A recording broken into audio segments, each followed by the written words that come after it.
விஷ்ணு திருப்பதியில் ஏன் வெங்கடாஜலபதியாக அவதரித்தார் தெரியுமா? திருப்பதி ஏழுமலையான் தரிசனம் உலகம் முழுவதும் கோடிக்கணக்கான பக்தர்களின் கனவு.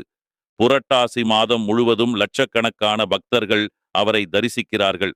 நீங்கள் வெங்கடேச பக்தர் என்றால் வீடியோவை லைக் செய்து கமெண்டில் கோவிந்தா கோவிந்தா என்று எழுதவும். ஒரு காலத்தில் இந்த மலையை விருஷாசுரன் என்ற அசுரன் கைப்பற்றி கடுமையான தவத்தால் பெரும் சக்தி பெற்றான். அந்த சக்தியால் தேவர்களையும் மக்களையும் துன்புறுத்தி வந்தான். அப்பொழுது விஷ்ணு கடும் யுத்தத்தில் அவனை அழித்து இந்த மலையை புனிதமாக மாற்றினார். அதனால்தான் இம்மலை வெங்கடாத்ரி என்று அழைக்கப்படுகிறது.